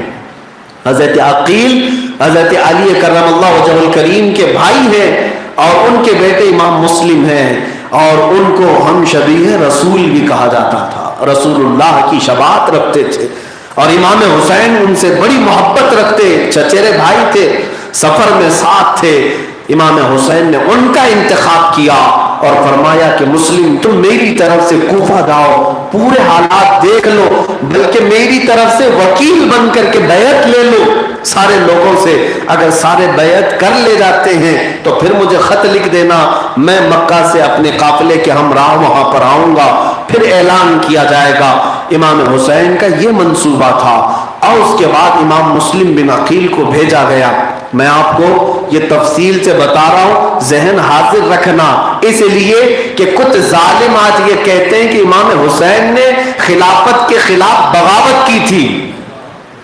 یزید جب ایک خلیفہ ہو گیا، حکومت قائم ہو گئی، تو ایک حکومت کے خلاف خروج کرنا، نکلنا، اس کو بغاوت کہتے ہیں۔ ظالموں کی نظر میں یہ بغاوت ہے، بلکہ ہم کہتے ہیں حقیقت میں بغاوت تو یزید نے کیا۔ بغیر مسلمانوں کے رائے مشورے کے خلیفہ منتخب نہیں ہوتا۔ حضرت ابوبکر صدیق بھی تمام صحابہ کے اتفاق سے خلیفہ بنے تھے، حضرت عمر فاروق بھی مجلس شورا کے اتفاق سے خلیفہ بنے تھے، حضرت عثمان غنی بھی اہم صحابہ کے اتفاق سے بنے تھے، حضرت علی کرم اللہ وجہہ الکریم عام تمام صحابہ کے اتفاق پر خلیفہ بنے تھے۔ خلافت اور خلیفہ بننا یہ مسلمانوں کے اتفاق سے ہوتا ہے، لیکن یزید کو کس نے بنایا تھا؟ زور زبردستی بنا، اور اس کو تم کہتے ہو خلیفہ برحق کے خلاف بغاوت؟ نہیں، امام حسین نے نظام مصطفیٰ کے صحیح چہرے کو بتانے کے لیے یہ آپ نے خروج فرمایا، مدینہ طیبہ سے مکہ نکل آئے۔ اب امام مسلم بن عقیل کو مولا حسین نے بھیجا کہاں؟ کوفہ۔ کوفہ جب جانے لگے تو آپ کے دو شہزادے ساتھ میں تھے، محمد اور ابراہیم، چھوٹے تھے، باپ کے بغیر رہتے نہیں تھے، ساتھ ہو لیے۔ امام مسلم بن عقیل سیدھے کوفہ کی سرزمین پر پہنچ گئے۔ کوفہ جب آئے تو یہاں کے لوگوں نے والہانہ استقبال کیا، شاندار استقبال کیا۔ لوگوں میں پورے ہلچل مچی تھی کہ رسول اللہ کے گھر سے ایک شہزادے آئے ہیں، حسین اعظم کے وکیل آئے، مسلم بن عقیل آئے۔ سارے لوگوں میں نعرے تھے، لوگ جوق در جوق پیچھے گھومتے رہے۔ پہلے ہی دن جو بیعت ہوئی اس کی تعداد 18,000 بتائی جاتی ہے کوفہ والوں کی۔ صبح دوپہر شام اس طرح بیعت کا سلسلہ چلتا رہا. 18,000 کی تعداد میں اگر لوگ بیعت کریں تو یہ معمولی بات نہیں ہے. امام مسلم بن عقیل جس طرف سے گزرتے لوگوں کی بھیڑ ہی بھیڑ تھی, نعرے ہی نعرے تھے, لوگ پلکیں بچھاتے, ادھر دعوت ادھر دعوت, ادھر دعوت ادھر دعوت. لیکن یہ دعوت کب عداوت میں بدلی سنو. امام مسلم بن عقیل وہاں کے حالات دیکھتے ہیں اور امام حسین کو خط لکھ دیا, بہت اچھے حالات ہیں, اے شیر خدا کے شہزادے آپ تشریف لائیں, یہ آپ کا حق ہے کوفہ, یہاں کا ہر بچہ آپ کا فدائی ہے, آپ کا منتظر ہے, آپ تشریف لائیں. خط لکھ کر کے امام مسلم بن عقیل نے مکہ روانہ کر دیا. لیکن یہ کوفہ کا جو ہلچل ہے, یہ کوفہ کی جو سرگرمیاں یزید کو پتہ چلی, یزید کو ڈر لگ گیا کہ اب کرسی ہلنے والی ہے, اس لیے کہ پورا کا پورا کوفہ اہل بیت کی طرف مائل ہو گیا. اب اس کے بعد بغداد بصرہ ہر شہر نکلتا چلا جائے گا. یزید کے پاس بیٹھے ہوئے لوگ مشیر جو تھے ان سے پوچھا کہ کیا کیا جائے, تو وہاں جو ظالم مشیر تھے, یہ مشیروں کا ہمیشہ سے یہی کام رہا ہے, بہت سارے راجاؤں کو بہت سارے بادشاہوں کو ڈبویا ان کے مشیروں نے, ایڈوائزروں نے. اور اس وقت یزید کو مشورہ دینے والے لوگ جو موجود تھے وہ دشمنان اہل بیت.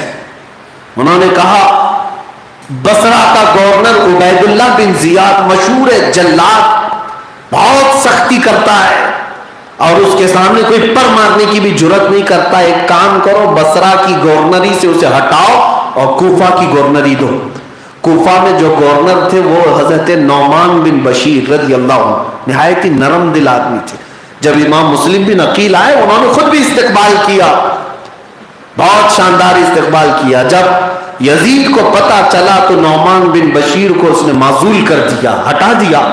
اور عبید اللہ بن زیاد, دیکھیں ایک بات ابھی میں نے تقریر کی شروع میں ہی کہا تھا, آج بھی راوی کہتے ہیں عبید اللہ بن زیاد کے بارے میں مشہور تھا کہ وہ زنا سے پیدا ہوا. ہاں یہ بات طے ہے, شروع سے دیکھتے آ رہے ہیں. اہل بیت اطہار کے خلاف جس کو کھڑا کیا جاتا ہے یہ کوئی نہ کوئی اس کے اندر صفت ہوگی. عبید اللہ بن زیاد کو آرڈر آیا کہ فوراً تم جاؤ کوفہ کی گورنری سنبھالو اور یہ جو ہلچل چل رہی ہے کوفہ میں سب کو ختم کر دو. وہ آیا, کس راستے سے آئے؟ حجاز کے راستے سے. مدینے سے جو راستہ کوفہ کے لیے آتا ہے وہاں سر پر دوپٹہ ڈالے ہوئے چھپائے ہوئے حجاب میں. جب کوفہ والوں کو پتا چلا حجاز سے کوئی آ رہا ہے تو سب کے سب امام حسین سمجھ کر کے استقبال کے لیے کھڑے ہو گئے, سب آ گئے. اور اس قافلے میں ہی, یہ جلوس میں ہی دارالامارت تک آیا, کوفہ کے گورنر ہاؤس تک, اور حجاب اپنے سر پر رکھا. پھر جیسے ہی گورنر ہاؤس میں اندر چلا گیا, لوگ دیدار کے مشتاق تھے, امام حسین آ گئے. لیکن چھت پر چڑھ کر کے اس نے اپنا چہرہ کھولا اور سارے کوفہ والوں سے مخاطب ہو کر کے کہنے لگا کہ اے کوفہ والوں, مجھے پہچانتے ہو, میں عبید اللہ بن زیاد ہوں, میں گورنر بصرہ تھا, اب مجھے یزید کی طرف سے کوفہ کی گورنری دی گئی ہے, آج سے تم سب پر میری اطاعت فرض ہے, سن لو. اور جو کوئی میری اطاعت سے انکار کرے گا یا یزید کی خلافت کا انکار کرے گا اس کا خون میرے لیے حلال ہے, مجھے گردن مارنے کی اجازت ہے. کوفہ والے سہم گئے, ڈر گئے کہ اچانک عبید اللہ بن زیاد کہاں سے آیا. لیکن ابھی اتنا ڈرے نہیں تھے, آیا ہے دیکھا جائے گا ہوگا کیا.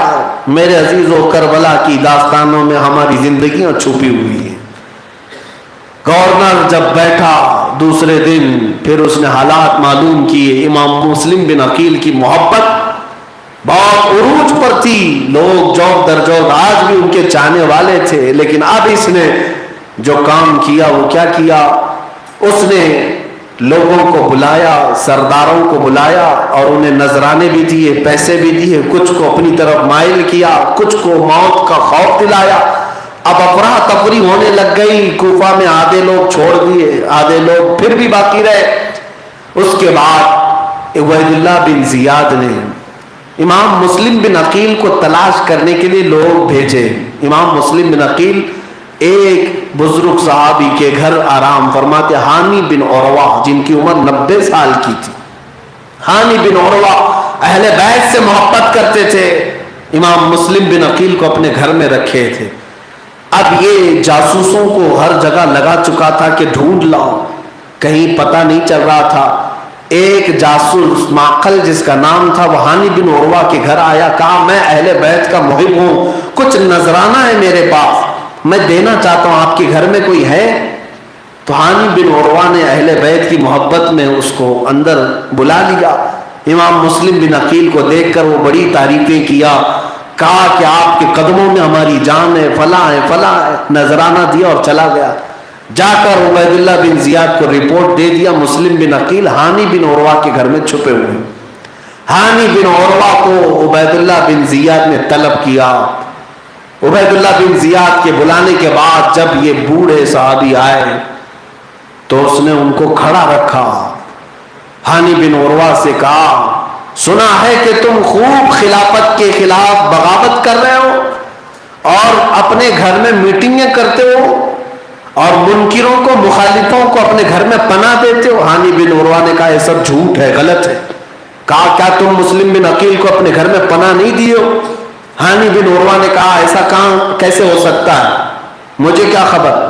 اس نے وہ معقل جاسوس کو سامنے لایا، کہا اس کو پہچانتے ہو؟ ہانی بن عروہ نے دیکھا یہ تو وہی شیطان ہے جو اہل بیت کی محبت کا نام لے کر آیا تھا نذرانہ لے کر کے، اور پھر جاسوس تھا، یہاں آ کر کے اس نے خبر دے دیا. اس لیے میرے عزیزو ہر نذرانہ دینے والے پر یقین نہیں کرنا چاہیے. کون کس کی جاسوسی کرتا ہے، کون کس کی طرفداری کرتا ہے پتہ نہیں. کئی لفافوں میں کئی جاسوس بند ہوتے ہیں. خیر، معقل بن یسار کو دیکھ کر کے ہانی بن عروہ نے قبول کر لیا، کہا ہاں میرے گھر میں امام مسلم بن عقیل ہیں، لیکن اگر معاملہ ایسا سخت ہے تو میں انہیں ان کے گھر واپس بھیج دوں گا، تم مجھے واپس بھیج دو. اس نے کہا تم یہاں سے اس وقت تک نہیں جا سکتے ہانی بن عروہ جب تک مسلم بن عقیل کو میرے حوالے نہیں کرو گے. ہانی بن عروہ نے کہا اتنا میں ہلکا تو نہیں ہوں، میرا خاندان بھی ہے، میرے افراد بھی ہیں، میں اپنے گھر آئے ہوئے مہمان وہ بھی اہل بیت میں سے اسے تیرے حوالے نہیں کر سکتا، اس کا خون تیرے حوالے نہیں کر سکتا. تب پھر ہانی بن عروہ کے منہ پر اس نے لکڑی مارنا شروع کیا. وہ 90 سال کی بڑھاپے میں چھڑیاں کھاتے رہے. روایت میں ہے کہ ان کی آنکھ پھٹ گئی، ناک پر اتنی لکڑیاں مارا کہ خون سے جسم آلودہ ہو گیا. پھر اس کے بعد کہا اب کہو کیا کہتے ہو؟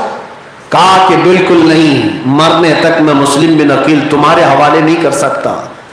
یہ بات پھر کوفہ میں پھیل گئی کہ ہانی بن عروہ کو ابن زیاد نے گرفتار کیا، انہیں مارا ہے.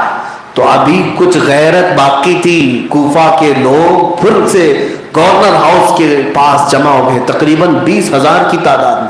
امام مسلم بن عقیل کے ساتھ آئے کہ آج گورنر ہاؤس کا محاصرہ کر لیا جائے اور کام تمام کرو اس کا، ابن زیاد کا. لیکن کیا اس نے چالاکی کی تھی؟ کوفہ کے بڑے بڑے سرداروں کو پہلے ہی سے گورنر ہاؤس میں بلایا تھا دعوت کے نام پر. ہر قبیلے خاندان کا ایک ایک کوئی آدمی ہوتا ہے بڑا، اور اس کو اس نے پہلے ہی دعوت میں بٹھا لیا تھا.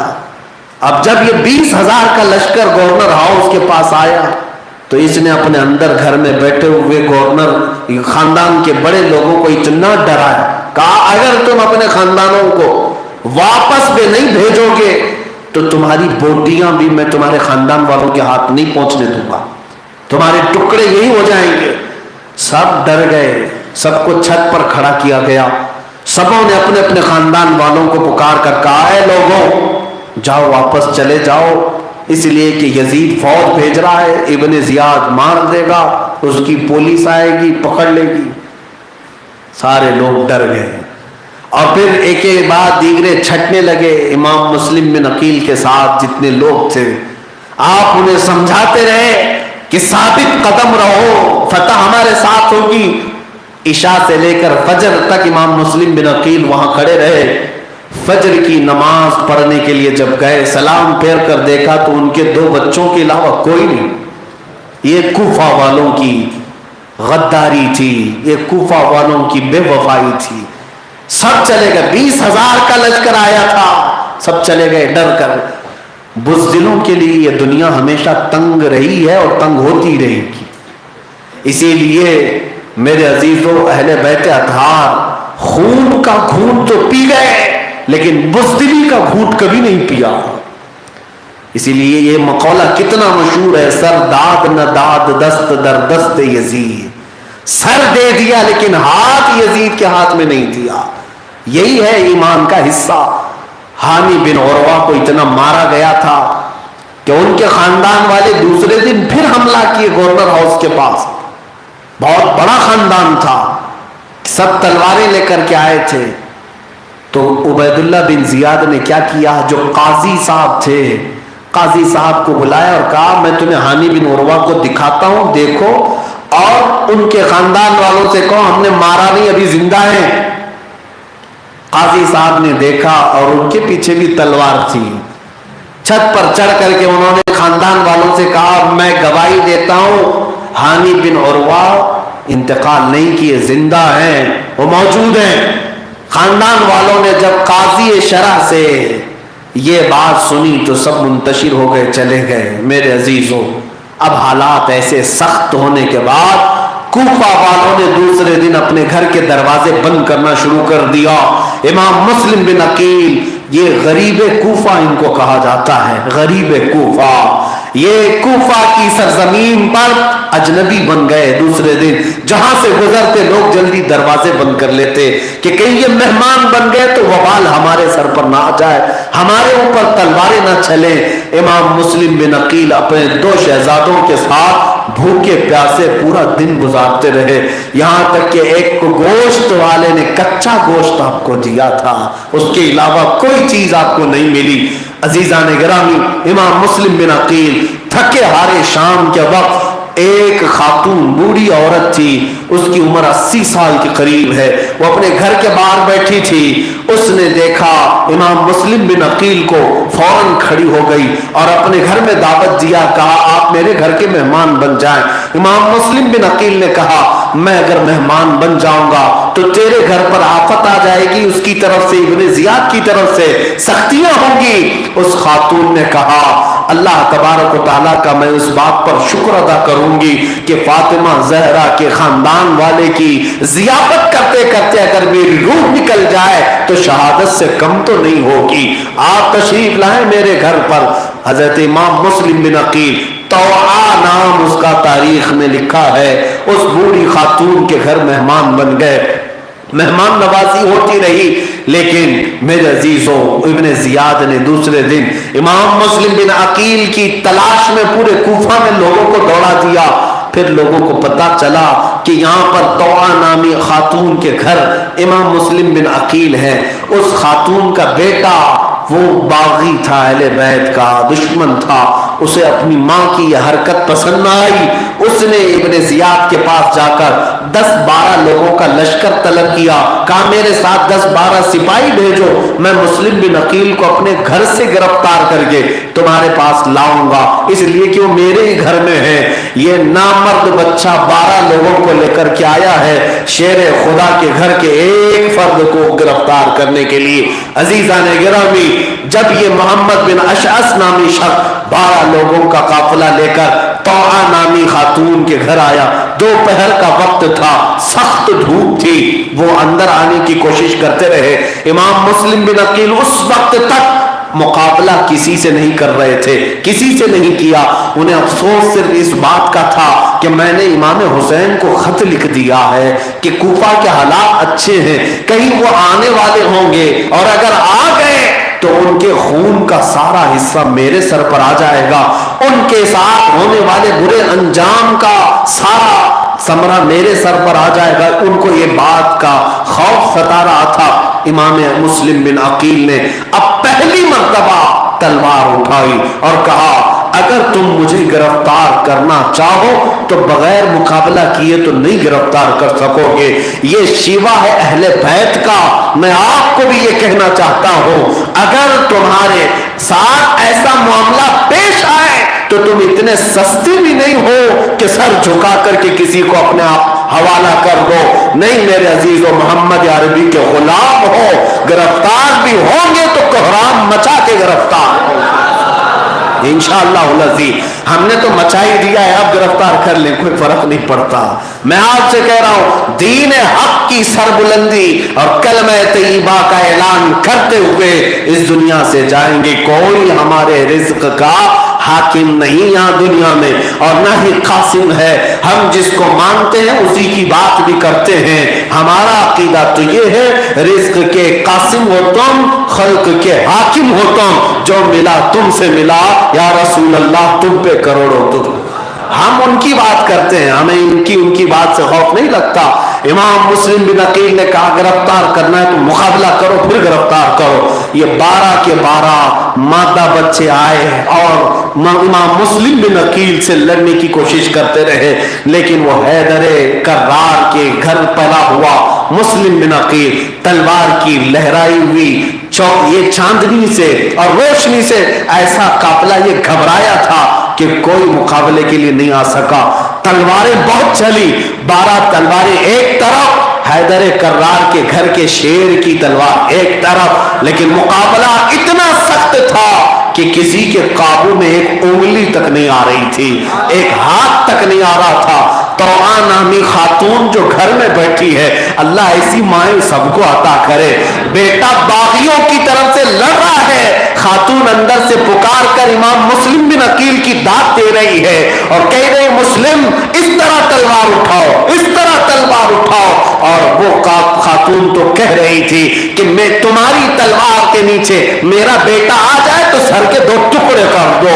یہ اہل بیت کی محبت ہے. مولا ان ماؤں کی چادروں کا صدقہ ہمیں عطا فرمائے. اپنے بچوں کی تربیت کرو تو عشق رسول کی بنیاد پر کرو. میرے عزیزو, امام مسلم بن عقیل لڑتے رہے, پیاسے رہے, یہاں تک کہ آپ کو تلوار کا ایک نوک کا حصہ ہونٹ پر لگ گیا جس کی وجہ سے ہونٹ کٹ گیا امام مسلم بن عقیل کا.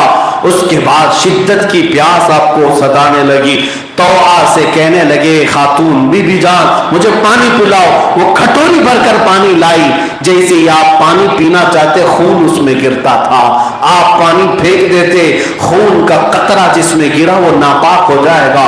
دوسری کھٹوری لائی گئی, کٹے ہوئے ہونٹ کا خون کا قطرہ پھر سے پانی میں گرا, آپ نے پھینک دیا. تیسری بار لایا گیا, پانی میں پھر سے خون گر جاتا تھا. اب مجھے بتاؤ تو صحیح, ہونٹ کٹا ہے, بھلا پانی میں قطرہ نہ گرے گا تو پھر کہاں گرے گا؟ وہ تو قطرہ گرنا ہی تھا. پانی پھر بھی آپ پینا پسند نہیں کرتے.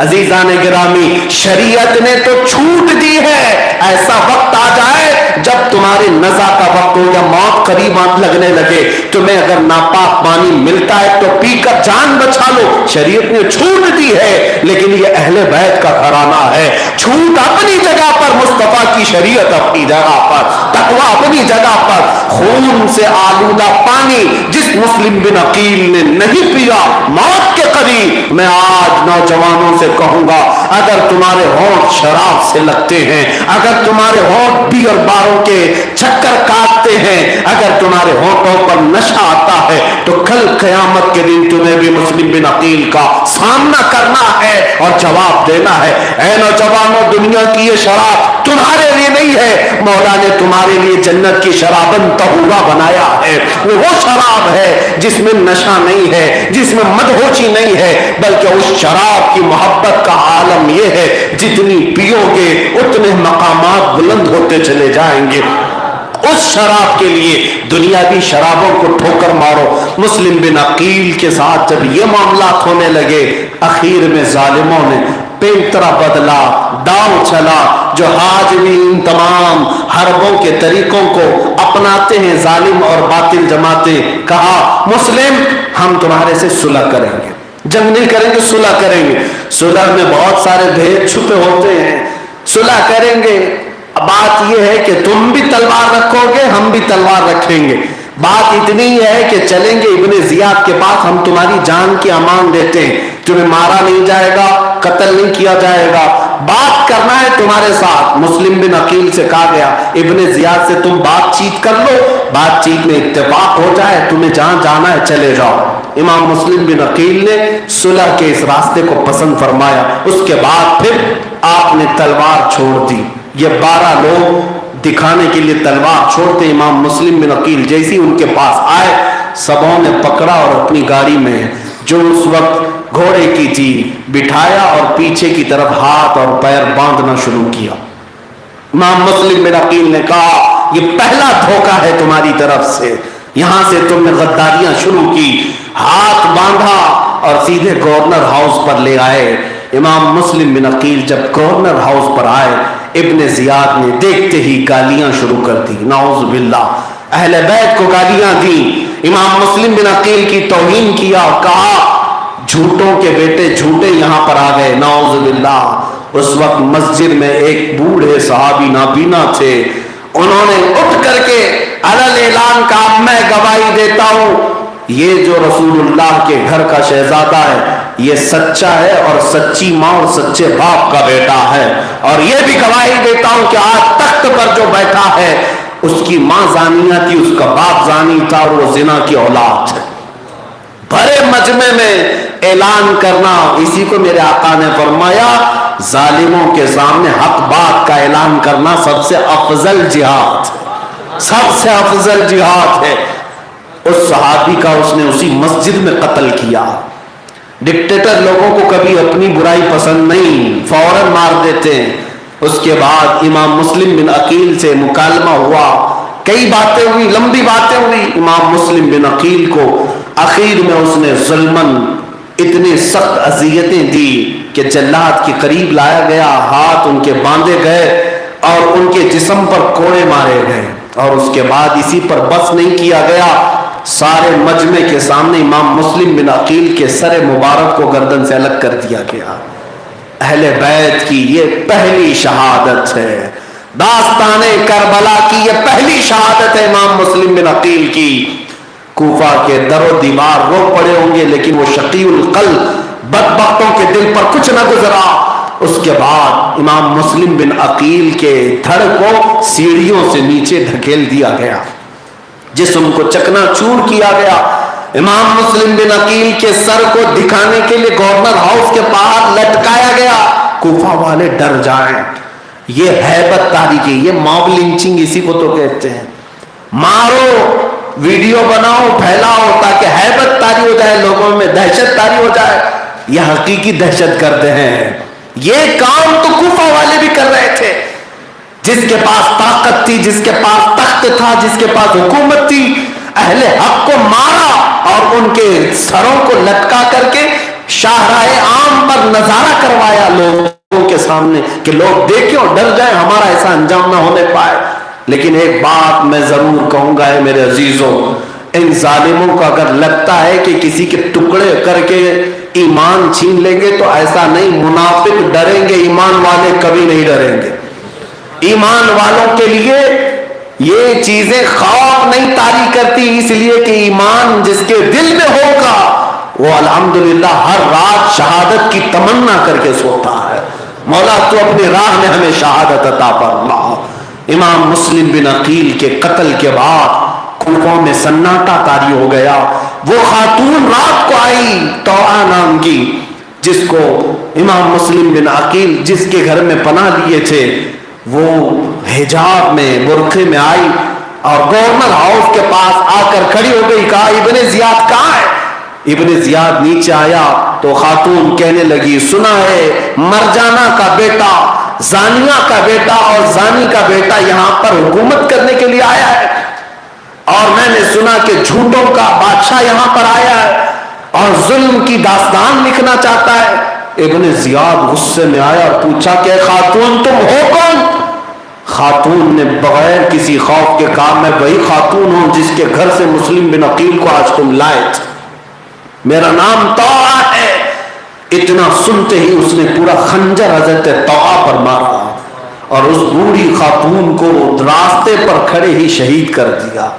یہ ظالموں کی جو داستانیں آپ سنتے ہیں، مجھے بتاؤ ان میں سے کون باقی رہا؟ ابن زیاد نے اتنے قتل کیے، لیکن آج بھی اس کا نام لیا جاتا ہے تو ہر مسلمان لعنت بھیجتا ہے۔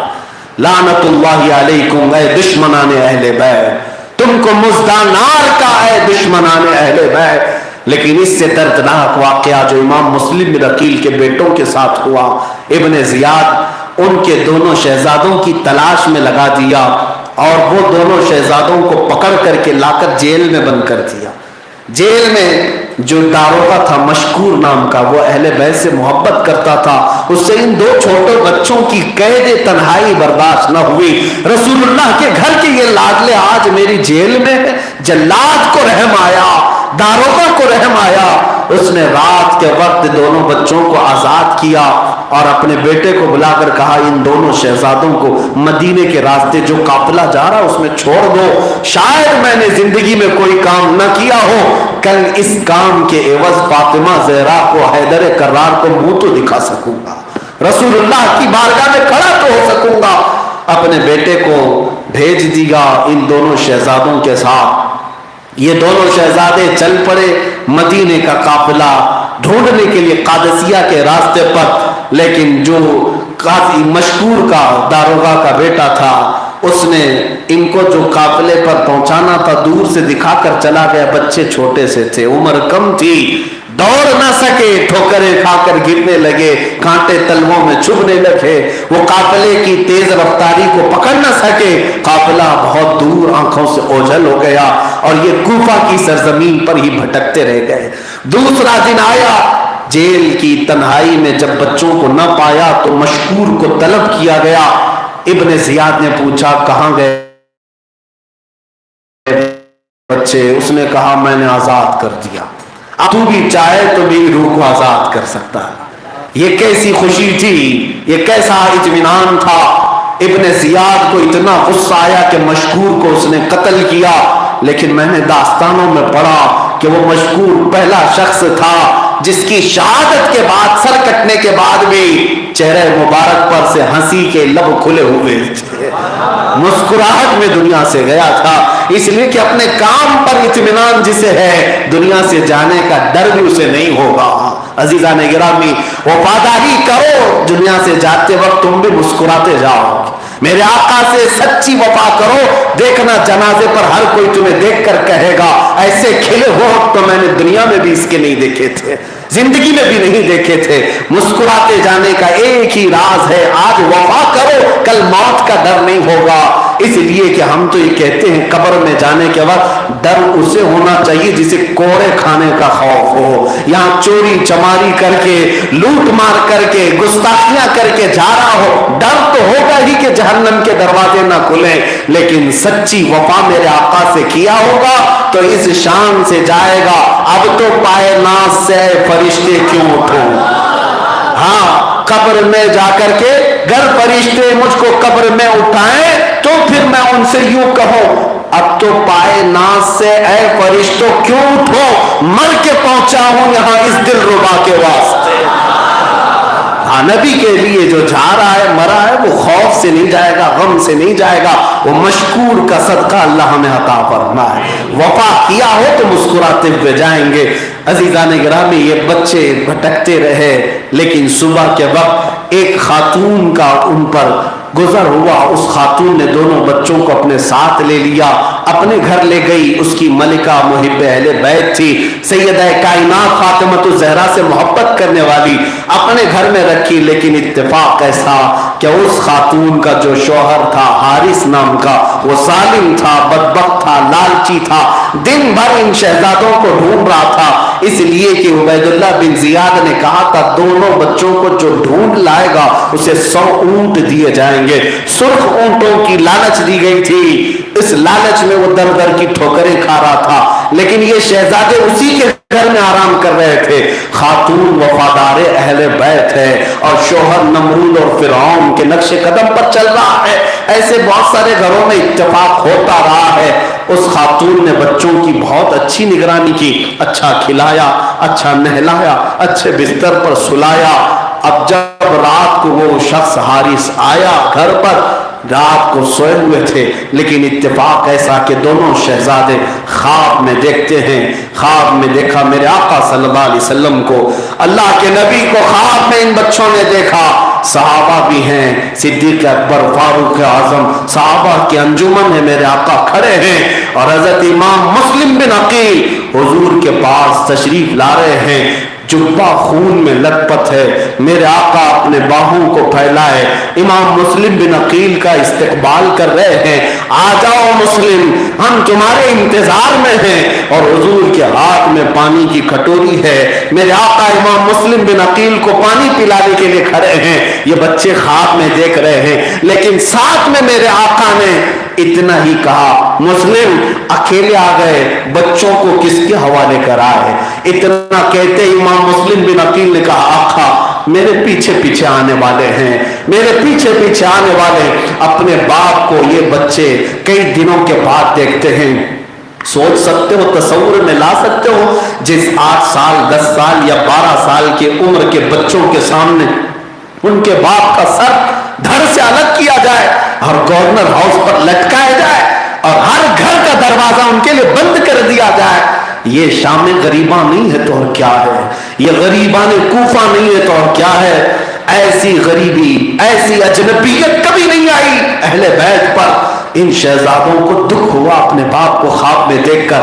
اٹھ گئے، دونوں اٹھ گئے. دونوں نے پوچھا، تم کیوں رو رہے ہو، تم کیوں رو رہے ہو؟ دونوں نے ہو بہو ایک ہی طرح کا خواب دیکھا تھا. خواب بتائے، وہ لپٹ کر رونے لگے.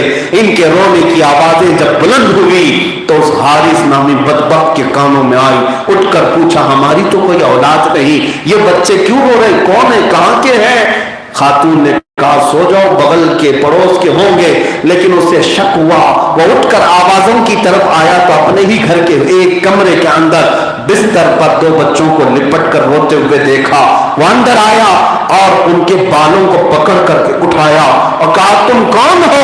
دونوں بچے کبھی آج تک جھوٹ نہ بولے تھے. کہا، ہم مسلم بن عقیل کے شہزادے ہیں، ہم مسلم بن عقیل کے بیٹے ہیں.